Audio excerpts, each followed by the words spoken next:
Hello and welcome to the 19 Minutes of Heaven we call the D1Baseball CWS Daily Preview, Day 4, Day Quattro, people. I am your host, Michael Patrick Rooney, joined by the great Kendall J. Rogers, the magnificent Aaron J. Fitt. Top of the morning to you, boys. Top of the morning to you. Kendall, do you know what you say when someone says top of the morning to you? Do you know what the I do appropriate not, response but is? I'm kind of curious where Aaron's southern accent has come from all of a sudden. Oh, wow.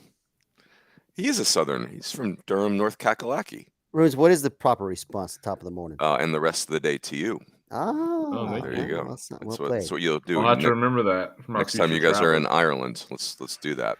Okay. Yes, good to see you, boys. Hey, fellas, before we jump into this, let's talk about our postseason presenting sponsor, Wilson. Anyone that's at the CWS this week, definitely come check out the Omaha experience in the Baseball Village. It is awesome. The Baseball Village in general is awesome, but the Omaha experience is incredible. You've got 4 of your favorite baseball brands under one roof: Wilson, DeMarini, Louisville Slugger, and Evo Shield. You will absolutely be a kid in the candy store, the proverbial candy store.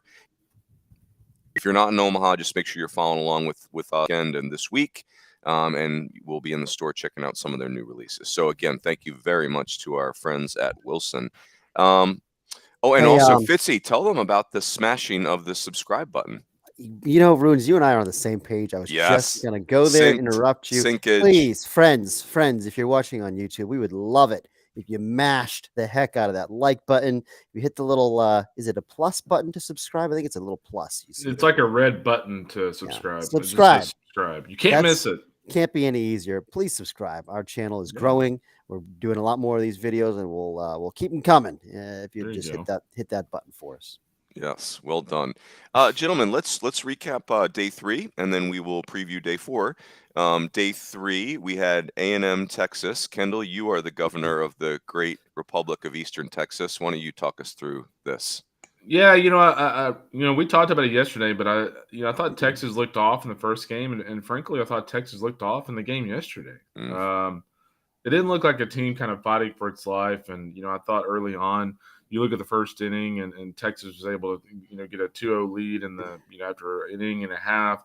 All of a sudden, Lucas Gordon went from throwing what was like 11 or 12 pitches in the first inning to throwing like 45 in the second, and that's just kind of the way like A&M's offense operates. And I just thought once A&M was able to get in that Texas bullpen, I thought that was ball game, because at that point A&M is going to score more than likely double-digit runs, and Texas with Micah Dallas throwing pretty well. I mean, he got in some jams because of really, really bad defense, but he threw well. Then Jacob Polish came out of the bullpen. That was kind of a point we made yesterday that was going to be a big key to the game. That A&M had him fresh. And then once that happened, I mean, A&M kind of got on cruise control, and they won 10-2. So that's a big win for them. I mean, this is a team that hadn't won a game in Omaha since 1993, and to do it against their rivals, a pretty big deal. But now they need to see if they can put together a pair of wins. Fitzy? 1993. That's really hard to wrap really your mind is around. crazy. Even though we saw something we all have heard talked about a lot, but wow, I mean, this program is too good for that. But it was just an A&M baseball game. That second inning just kind of set the whole tone, like you said, making Gordon throw 45 pitches, and he couldn't even get out of the inning. I mean, he only recorded 2 outs. That's them. Listen. It's going to be anytime Texas A&M takes the field, we're going to be there for 4 hours at least. They don't care if Aaron Fitt's whining in the press box. They don't care if Kendall's like falling asleep over there. It's going to be a slog, and it works. And they don't swing at first pitches. They work deep counts. They wear you down. They keep playing the early game too, which has been good for getting us out of here a little earlier, but not good for the people who are out there in the sun, because it's hot. It's really hot out there, and their style of play, it just feels like a real battle of attrition, when you're playing that style for 4 hours. But I agree. I mean, they're obviously really good. That offensive approach is the defining thing about this team, and they're tough to pitch to, and that it was on display yesterday. But also, Kendall's right. I mean, Dallas, kind of a gritty performance, pushed into the 6th inning, got them what they needed, just a little bit of length there. And then, Jacob Polish is just such a force out of that weapon. Talking with Coach Nate Yeski, their pitching coach, he's kind of like their version of Brandon Eisert was on the Oregon State teams, that were here in Omaha several years back. He's just that lefty that they can count on. He can give you 2 or 3 innings. He's going to fill up the zone, and he's just rock solid. And so Yeski's always got one of those guys, and this year it's Polish. Yeah, it's I like what you said there, Fitzy, and it works. Like A&M to me is they're like your friends that you've known a long time, and is just your friend is a horrible party guest. They ruin everything. They break because they come to the party and get too deep into the punch. It's just bad. It's just not a good time for anyone. And yesterday was the vintage. It was the vintage A&M experience, right? Yeah. They're ugly on their side. It's ugly for your side. And you mentioned the day games, Fitzy. Like, you're playing A&M right now. You're playing a day game in a bazillion degree heat with the wind howling into your face. They forced Texas to throw nearly 200 pitches yesterday. Yeah. It's like watching a boxing match where it's body blow after body blow after body blow, and it absolutely works for them. Their ability, go ahead. Their ability to foul off pitches is like, how do they do it? It's just like, man, oh man, over and over and over. It's almost like they're doing it on purpose. They're not even trying to put the ball in play. We're just gonna drive this guy's pitch count up. It's really uncanny. Like, there's no way I could have that much patience. I've got way too much ADD to have that much patience at the plate. But like, Runes is right. Like, in that kind of heat, like if you're a pitcher, that's gonna be excruciating, miserable to just go into 8 and 9 ball counts every single time. On the ACC Network show last night, they asked us, "Hey, what does Notre Dame do for pitching against A&M, tomorrow?" And it's like, well, how about everybody? This is not a one-man job pitching against A&M. It is going to take the entire village. So anyway, God bless A&M. I mean, it's really they Jim Schlostegel and that incredible staff. They've taken the ingredients that they have on this roster and they've turned it into, what a great compliment. A&M is a team no one wants to play right now. That's awesome. So what you're telling us, if Notre Dame's throwing a bunch of relievers, that game's going to last about 5 hours. Yeah, it's got a chance to. The thing is, I'm thinking about, like, what do you do against A&M? We'll save this preview for tomorrow, but I mean, if they're going to give you strike one, you need to accept strike one. I think that's part one of it. So, boys, let's put a bow on Texas. If my math is correct, this is David Pierce's 5th full season at Texas, and they've been to Omaha in 3 of them. That is remarkable. I mean, now the funny thing is, one of the seasons they finished dead last in the Big 12, which is this ironic anomaly. But man, somebody asked me this question last night: is this a good season for Texas? I'll let you guys answer first. What do you think? Is this a good season for Texas, KR? I would say so. I mean, I think if you look at Texas overall, this is a team that was preseason number 1 on the idea that one of the better starting pitchers in college baseball, and Tanner Witt, would be healthy. He's one of those guys, and once they lost him, that really hurt him. I think, if you look at Aaron Nixon on the back end, you're talking about a guy who was a freshman All-American, and like, who would have thought that he would struggle this year? So, I mean, you had one of your weekend starters and your freshman All-American closer either got hurt or just really didn't show up very much this year. And for that team to get to Omaha, I think it's a successful season. I mean, obviously the standard there is to compete for a national championship, but they got here, and at the end of the day, like, there's only going to be one team that's going to leave Omaha happy. So I would call it a successful season. I would say this though, and I kind of put a bow on this in the story I wrote last night. But if you look at Texas going into next year, guys, they have a lot of holes to fill. You look at the outfield; they're going to lose Doug Hodo, Eric Kennedy. They're going to obviously lose Austin Todd. He's finally leaving. And then you look at the infield, they're going to lose Skylar Messenger. They're probably going to lose Trey Faltini, and then they're going to lose Ivan Melendez and Silas Ardorian. That's not even including Tristan Stevens and Pete Hansen. So there's a lot of patchwork that's going to have to be done at Texas. Clearly, Witt's going to be back in the middle of next year. Lucas Gordon's going to be back. I think we actually saw something with Jared Southard yesterday. I thought he had electric stuff against A&M. I mean, he needs to be able to give them more length, but he had electric stuff. But, what's really funny about Texas is they've got a lot of patchwork to do for next year. But you know who their inspiration can be? Is a team they played yesterday. Because A&M went out and got 7 or 8 impactful transfers, and that's what Texas is going to need to do in the offseason. And we saw with the Aggies that they can find a way to do that. Yeah, so interesting. Hey boys, let's recap NDOU. Fitzy, what did you see last night in the nightcap?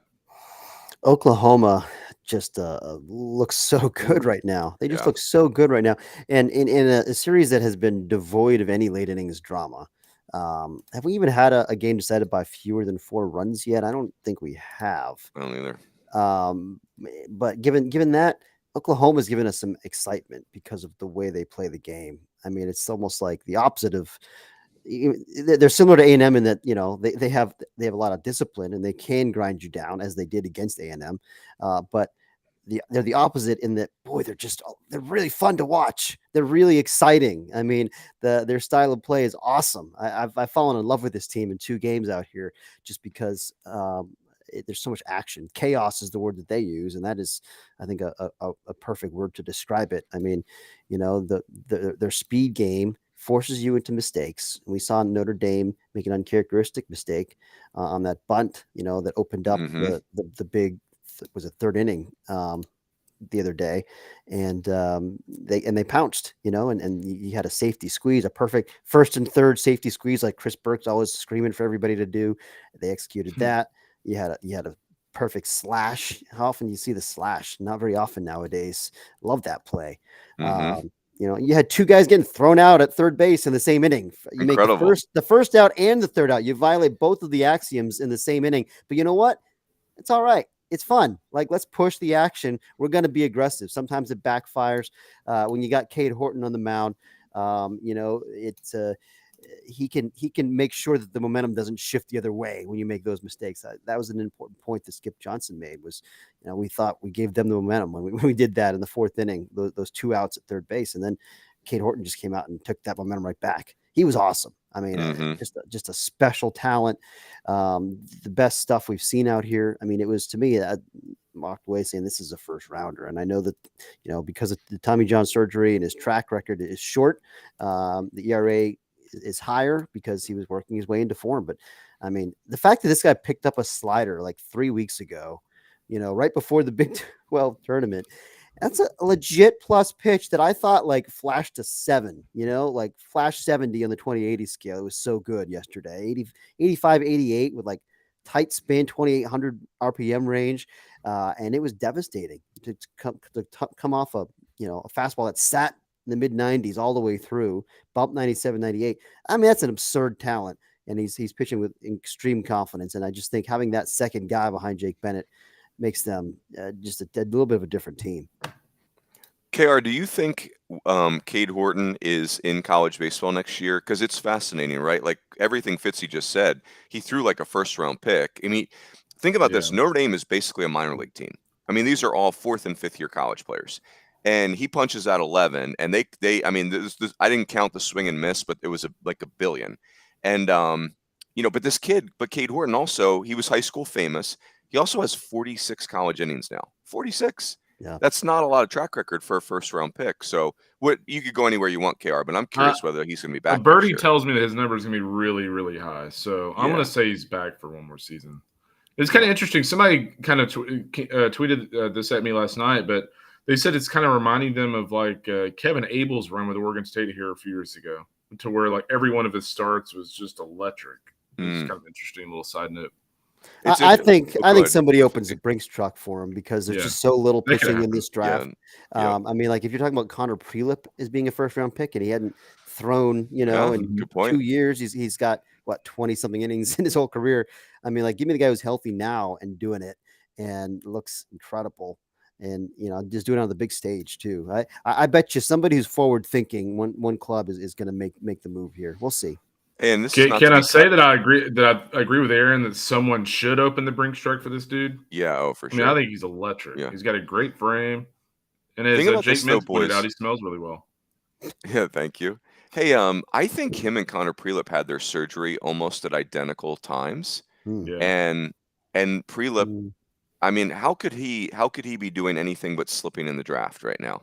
Yeah, you know, he's barely thrown a baseball, and Cade Horton is just, and Chris Burke, our buddy Chris from Louisville, made this point that, like if you're pre-lip, we get the reason to not pitch, but Cade Horton is showing you the reason to pitch, where Cade Yeah, Horton is probably rocketing up great draft point. boards. Yeah. Yep. Yeah, I tell you what, in addition to Horton, I just really, really like the way this OU team's playing. I thought Blake Robertson set the tone on the first bat of the game last night. Launching himself into the Notre Dame dugout to make a play. To me, that just kind of set the tone for the game for OU. And Tanner Treadaway had the big play out center, the diving play, then had 3 hits and was it 3 RBIs, I think. So you had a big day at the plate as well. So I mean, man, they're just playing at such an incredible level right now. Tanner Treadaway now 35 for his last 68. As they say on the golf broadcast, is that any good? I mean, it is. This guy is unbelievably hot right now, and so Peyton Graham too. I mean, the two of them combined reached safely 9 times in 10 plate appearances yesterday with 7 hits. And they can both run too. Like they beat you so many different ways. But you mentioned Robertson. That guy is a future star. Like I think a big star. Just I love. Certainly he's got that big body. I think he's going to grow into some power as he matures. I don't think that's a bold statement. But he's already got the approach piece and the hit tool. He's really a good defender at first base. I mean, you saw the athleticism there, and to me, he's got future star written all over him. Yep. Yeah. He's interesting. He's his 3rd year of college, but he's barely played, but he's playing exceptionally well. And from the Notre Dame perspective, if Graham and Treadaway have 7 hits, you got a problem. Like those. Here's the other thing: the Reggie Willits. I feel like we've commented a lot about this, but Skip Johnson is just a really good baseball coach, and he's got that country demeanor, and there's a calmness to it. Yeah. But Oklahoma plays with an edge position player wise, and I think that's the Reggie Willits factor, where you mentioned Robertson, just diving into the Notre Dame dugout. That was crazy, and they play fast, and there's an edge there. I was a little concerned. Oklahoma was a little sloppy at the end of last night's game, and that will not be a good, that's something that's probably not a good thing against a team like Notre Dame. But here's the other thing for Notre Dame: if you're playing it forward, and if you can survive the A&M experience, Cade Horton will not throw again until the finals. I mean, there's no way Skip Johnson's messing with that, given that he's just off of Tommy John and all that stuff. Jake Bennett could throw again, but I don't know. If I'm the way Cade Horton threw last night, you want that in your rearview mirror. You do not want to see that again. Yeah, I agree. And that's a good point. I mean, I feel like they fired their 2 big bullets. Now, I do agree that if they get pushed to it, if necessary, game on Thursday, I suspect you would see Bennett. Yep. And Peyton Graham, I think, made 2 errors yesterday. It's short, that's they didn't play perfect baseball. That's the thing. Yep. They made those 2 outs at third base. But that said, they're playing very, very well, and they're really fun. Yep. No question. Boys, let's do the preview. We got Stanford, Auburn this morning. And Kendall, you said Drew Dowd for Stanford and Auburn. Who do we think we're getting for Auburn? That is Trace Bright. Trace Bright. Okay, cool. Why don't you kick that one off, KR? What do you got, Stanford and Auburn? Yeah, I'll be pretty quick with this one. I just think when you look at Stanford, I want to say I saw Drew Dowd earlier this year. I want to say it was like low 90s, decent breaking ball. I think the biggest thing for Stanford is, Quinn Matthews has been phenomenal for them, for much of the season. He's thrown well for them in the postseason. I think he's probably one of those guys that's going to come in the 3rd or 4th inning and give them a good start. And I think the other thing for me, too, is I think Stanford's offense is still elite. And I think they show up today and they keep their season alive. Fitzy? Yeah, I'm just still so nervous about Stanford starting pitching. But then again, I mean, Trace Bright didn't have a good start either in the Super Regionals. It feels like this probably is going to be a bullpen battle. And, I guess it comes down probably to, which bullpen prevails. I like both of them. The fact that Matthews hasn't thrown yet and that we know he could be extended for, he could go 7 innings. If you can just get a few innings out of your starter and then give it to him, that kind of opener strategy, I think that works for him. Auburn, it feels like their offense the last 2 weeks, really. I mean, they were great in the regional, kind of quieter in the Super. They won anyway. Silenced the other day. Stanford's was also, they only scored 2 runs against Arkansas, but something's got to give here. Somebody's got to play better. I was all set to pick Auburn, but I think I kind of talked myself into Stanford as I went through it. So yeah, I mean, I'll take the Cardinal. Yeah, I'll tell you, boys, I'm nervous about both offenses.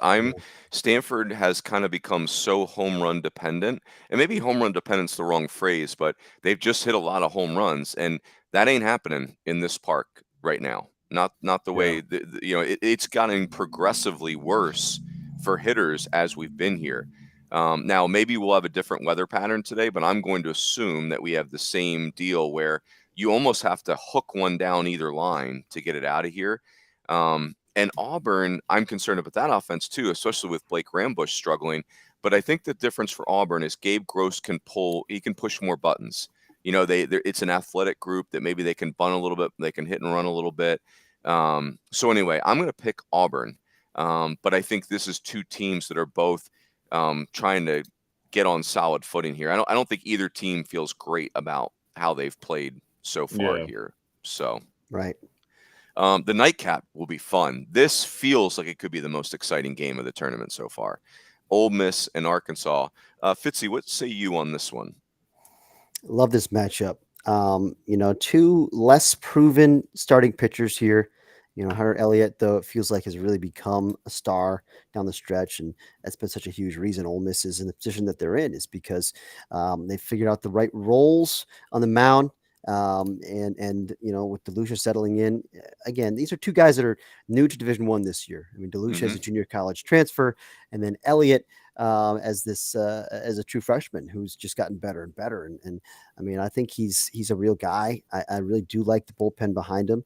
McIntyre is just kind of he's your grinder who kind of came out of nowhere. I mean, I think I've said this before, but like in the fall, I remember 2 days I spent in Fayetteville talking with Dave Van Horn and Matt Hobbs, breaking down the entire roster, and McIntyre's name didn't even come up. He was not really on the radar. He was the 20th guy to throw a pitch for Arkansas this spring. You think about that. Wow. I mean, he hadn't pitched in a single game since the COVID year, but he just kept grinding, and finally he asked for an opportunity against Arkansas Pine Bluff, and they put him in there, and like, oh, this guy, all right, he did pretty good, and he just kind of kept building on that, and it's it's not super sexy stuff. It'll be like 89, 92, and he'll cutter and a curveball and a changeup, 4-pitch strike thrower. And you give him a chance, and definitely their bullpen also, as we've talked about. These are two good bullpens. Obviously, I'm going to take Ole Miss here because I picked them to win it all. And I love the balance in the lineup. The fact that they go right, left, it feels like a good chunk of the way through. I like that. I just like the way that they're playing. I mean, both these teams are playing great. Arkansas was awesome against Stanford. It feels like a coin toss. I think this game could deliver the goods. Give us some goods here, guys. We want the goods. I want some drama. Let's go. KR, what are you thinking here? Yeah, I mean, at the end of the day, I think this game's going to come down to the bullpens. I think, I don't see Trace Bright or Zach Morris giving either of these teams, not Trace Bright, Hunter Elliott giving either of these teams a lot of length. And, I think Elliott, if he can give them, let's say Micah Dallas's start yesterday, give them 5, turn things over to probably the Mallets again. I mean, only threw an inning and a third the other day. So they can kind of turn things over to him, then patch it up with Brandon Johnson at the end. That would be a win for them. With that said, I think when you look at Arkansas, Brady Tygart has been, for the most part this year, almost unhittable. I think if Arkansas, if it's a close game where they have a lead late, I think, Matt Hobbs and Dave Van Horn will turn the game over to him in the 8th inning and let him kind of ride it. So I just think when you look at Arkansas, for me, I just have a lot more conviction in Arkansas. I think they've just played at an extremely high level. I like their lineup. For me, I like their lineup better top to bottom, and I think they win this game. Yeah, go ahead, Fitzy. I just want to chime in here that Kendall, this is how much Kendall listens to me on this show. Kendall, let me just sit there and talk about Will McIntyre for 2 minutes, even though we just talked about the fact that Zach Morris was starting, and Kendall didn't bother to say, hey, Fitzy, why are you talking about this guy? It's gonna be Morris. Do you check your messages? I texted this to you 10 minutes ago. I know. That's what I'm saying. Is we just talked about it. My mind went blank, and because I had McIntyre on the brain. But you still just let me go on talking about McIntyre. So thanks for nothing. You need to quit listening to Reba early in the morning. Okay. Wow. It is interesting though. I am fairly shocked that Arkansas is going with Morris instead of McIntyre. I mean, because McIntyre's been really good, right? Like, is there a clunker in McIntyre's last few appearances? It feels like they've all been really good. Was it Morris's second? Was it his was it at a relief or the start in the regional where he threw really well? I was trying to remember that start. I mean, that seems like an eternity ago at this point, but yeah. Well, either way, I'm picking Arkansas because I think Ole Miss reminds me of Notre Dame, where they're playing beautifully, but they just run into a team that's just a tick better. For Notre Dame, that's Oklahoma. For Ole Miss, that is Arkansas. I don't know. Arkansas just feels like they have found another gear. I do anticipate a really good game. I think this got a chance to be the best game of the tournament so far. Yeah, that was game 7 against Oklahoma State. Thanks to Colin for giving me the heads up on that. You know what's interesting about this game, though, I feel like these two teams are coming from similar points. Like both teams are really hot offensively. You know, both teams, you know, have pieces out of the bullpen. I think I can't remember who Aaron was talking to last night, but you know, I was actually like totally the opposite in disagreement that like, you know, Ole Miss actually has a pretty deep bullpen. But yeah, I think both teams have, you know, a lot of pieces in the bullpen, and so I agree with Aaron. I think this is going to be the best game that we've seen so far in this you know, first 4 days. Yep, love it. Yeah, I guess McIntyre he pitched twice in the regional against Oklahoma State. The second one was 5 1/3. You know, it was 5 1/3 and 3 earned runs, which ordinarily is not awesome, but in that regional, that's actually really awesome. Yeah, he was good in the Super, wasn't he? Yeah, excellent in the Super. 5 2/3, no runs. That's right. I thought. No question. So, all right, boys. Well, here we go. Let's see what we got. Day 4, and we'll send another team home, and we will send another team to the winners bracket, and we will go from there. Thanks again to our presenting sponsor, Wilson. Everyone enjoy the day. We'll see you over at the